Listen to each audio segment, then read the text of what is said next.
Mental fitness, physical fitness અને કોઈ પણ આપણે સ્વાસ્થ્ય જ્યારે અર્જિત કરવાની વાત કરીએ, સારું સ્વાસ્થ્ય ત્યારે જ આપણે મેળવી શકીએ જ્યારે આહારમાં સાત્વિકતા, શારીરિક શ્રમ અને એ બેનું કોમ્બિનેશન થાય ત્યારે આપણે વ્યવસ્થિત રીતે ફિટ રહી શકીએ. એટલે ખાસ નાના જે બચ્ચાઓ છે એ અહીં એમના વાલી હશે કે આ સ્ટાફના મિત્રો છે એમને કહેવાનું કે જંક ફૂડનું કલ્ચર વધારે પ્રમાણે, હું એવી કોઈ વાત નહીં કહું કે જે હું પોતે ફોલો ન કરતી હું તમને જ્ઞાન આપું, પણ જંક ફૂડ બને એટલું આપણે કટ ઓફ કરી શકીએ. સાવ ઓછું તો એટલે નહીં થઈ શકે કેમ કે ક્યાંક ને ક્યાંક હવે રોજિંદા જીવનમાં એ બાબત આપણે વળી લીધી છે, પણ મેક્સિમમ એવો પ્રયત્ન કરીએ કે જંક ફૂડમાં બાળકો છે એ ઓછું લે, ઘરે બનાવેલો પૌષ્ટિક આહાર વધારે ગ્રહણ કરે.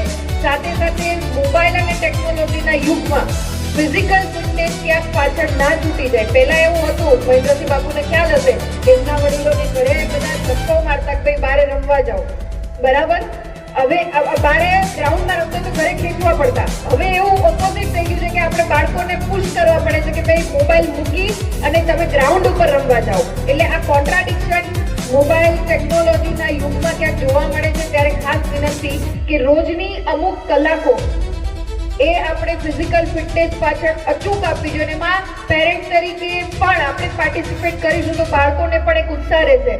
ખુદ પેરેન્ટ મોબાઈલમાં હોય અને બાળકને આપણે કહીએ કે ભાઈ તમારે રમવા જવું જોઈએ, સાયકલિંગ કરવા જવું જોઈએ, ટેનિસ રમવું જોઈએ, કોઈ બી સ્પોર્ટ્સને કોઈ એક્ટિવિટી કરવી જોઈએ, તો બાળક નહીં સમજે. જ્યાં સુધી પેરેન્ટ્સનું ઇન્વોલ્વમેન્ટ આમાં નહીં આવે, એક્ટિવલી પાર્ટિસિપેશન નહીં આવે, ત્યાં સુધી આ ગોલ છે ફિટ ઇન્ડિયાનો એ આપણે અચીવ નહીં કરી શકીએ.